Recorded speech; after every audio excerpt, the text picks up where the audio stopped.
ഈ അഷ്ടത്തിൽ മഹാഗണപതി ഹോമത്തിന്റെ സമാപനം സമർപ്പണ സമയത്ത് നമ്മുടെ മനസ്സിനെ ഏകാഗ്രമാക്കി നിർത്തണം.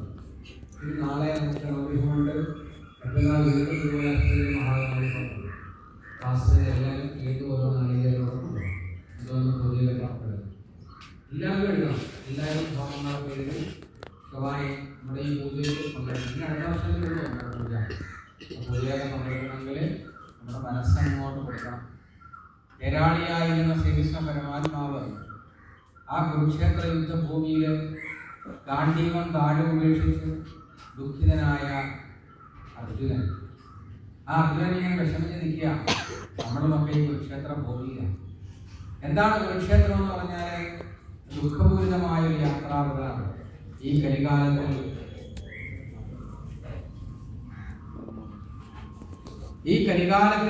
നമ്മളൊക്കെ കുരുക്ഷേത്ര ഭൂമിയിലാണ്.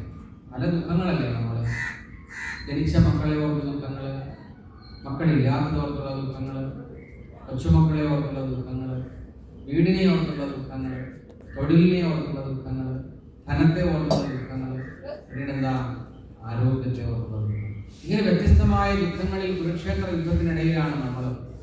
ആ കുരുക്ഷേത്ര യുദ്ധത്തിനിടയിലുള്ള നമ്മളോട് നിന്റെ ഗാന്ധീവം നീ താഴെ വയ്ക്കുമ്പോൾ നിന്റെ കർമ്മത്തെ നീ പൂർത്തീകരിക്കണം. അതിനുമുമ്പ് നീ എന്ത് ചെയ്യണം? ശ്രീകൃഷ്ണ പരമാത്മാവ് പറഞ്ഞു, നീ എന്നെ ഭഗവാനെ എന്നെ നീ നിന്റെ ഹൃദയത്തിൽ നീ കാണും. നിന്റെ ഹൃദയത്തിലേക്ക് എന്നെ കാണണമെന്ന് ഭഗവാൻ പറഞ്ഞ എന്തിനാണ്? നമ്മുടെ മനസ്സിങ്ങനെ ചടുലമായ പല ചിന്തകളിൽ ഇങ്ങനെ കിടക്കുക. ഭഗവാനോട് ഇടം അല്പം നമ്മൾ കൊടുക്കുന്നില്ല. അപ്പൊ ആ കിടക്കുന്നതൊക്കെ തൂത്തുമാരി ദൂരെ മാറ്റി വെച്ചിട്ടേ ആ ഹൃദയത്തിന്റെ ശീലകത്തിലേക്ക് ഭഗവാൻ ഇടം കൊടുക്കണം. ഭഗവാൻ ഇടം കൊടുക്കുമ്പോഴോ ആ ഭഗവാൻ അവിടെ നിന്ന് നമുക്ക് തേജസ്സായ ചൈതന്യം സർവവിധമായിരിക്കുന്ന അനുഗ്രഹ കലകളുടെ പ്രതീകമായിട്ട് ചൈതന്യത്തിന്റെ സ്വരൂപമായിട്ട് മാറുന്ന ആ ഈശ്വര സാക്ഷാത്കാരത്തെ ഭഗവാനായി കണ്ടുകൊണ്ട് എൻ്റെ കർമ്മങ്ങൾ ഈശ്വരന്റെ ദാനമാണ് എന്ന പ്രാർത്ഥനയിൽ ഞാൻ ചെയ്യുന്ന എല്ലാ പ്രവൃത്തിയും ഈശ്വരനുള്ള സമർപ്പണമാണ് എന്ന രീതിയിൽ നമ്മൾ ചെയ്യുമ്പോഴോ വേറെ ചിന്തയും വരിക. ഒരു ചിന്തയും നമ്മുടെ മനസ്സിലേക്ക് വരിക. ഭഗവാൻ കൂടെ, എൻ്റെ ഭഗവാൻ എന്നോടൊപ്പം ഉള്ളപ്പോൾ ഞാൻ എന്തിനാ ദുഃഖിക്കുന്നത്? അതാണ് ശ്രീകൃഷ്ണ പരമാത്മാവ് അർജുനനോട് ചോദിച്ചത്. നിന്റെ തേരാളിയായി ഞാനില്ലേ, നീ എന്തിനാ അർജുന വിഷമിക്കുന്നത്? പക്ഷെ അർജുനനോ വിഷമിച്ചു പോയി. എന്താ ചെയ്യുക? എനിക്ക് ഒന്നും ചെയ്യാൻ കഴിയില്ല, ഞാനിവിടെ കാലു വീഴുകയാണ് നമ്മൾ പറഞ്ഞു. അതുകൊണ്ടാണ് പറഞ്ഞത് ഈ കലിയുഗത്തിൽ നമ്മളൊക്കെ കുരുക്ഷേത്ര യുദ്ധത്തിൽ ഗാന്ധിയം ഉപേക്ഷിച്ച അർജുനന്മാരാണ്. ആ അർജുനന്മാരാകാതിരിക്കണമെങ്കിൽ എന്ത് ചെയ്യണം? ശ്രീകൃഷ്ണ പരമാത്മാവെന്ന ആ ഭഗവാനെ, ഈശ്വര സാക്ഷാത്കാരമെന്ന ആ ശക്തിയെ പൂജാവിധാനങ്ങളിൽ ഏത് ദേവനാണോ ഉള്ളത് ആ ദേവനെ ഹൃദയത്തിലേക്ക് ആവാഹിക്കണം. ഹൃദയത്തിൽ ഇങ്ങനെ ആവാഹിച്ചു വെക്കണം. ഈ ശരീരത്തിൽ പ്രത്യേകമായ തേജസ് ഉണ്ടാവും, ചൈതന്യം ഉണ്ടാവും.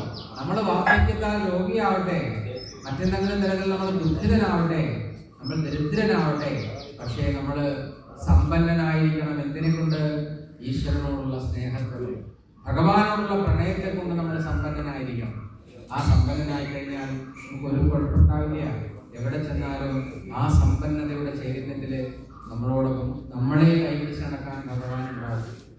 അതുകൊണ്ട് മനസ്സാ വാച കർമ്മണം, വീണ്ടും ആവർത്തിക്കുക. മനസ്സുകൊണ്ട് ഭഗവാനെ കാണുക.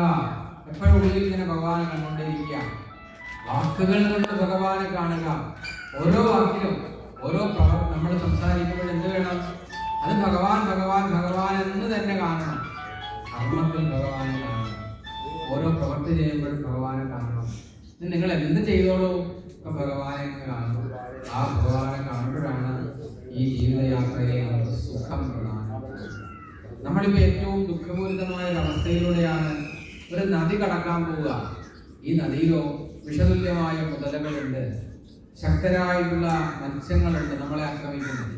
പക്ഷെ നമ്മൾ ഈ പുഴ കടന്ന് അക്കരെ നിന്നെങ്കിൽ മാത്രമേ നമ്മുടെ ജീവിതത്തിൽ ഉയർച്ചയുണ്ടാകൂ. നമ്മുടെ കയ്യിൽ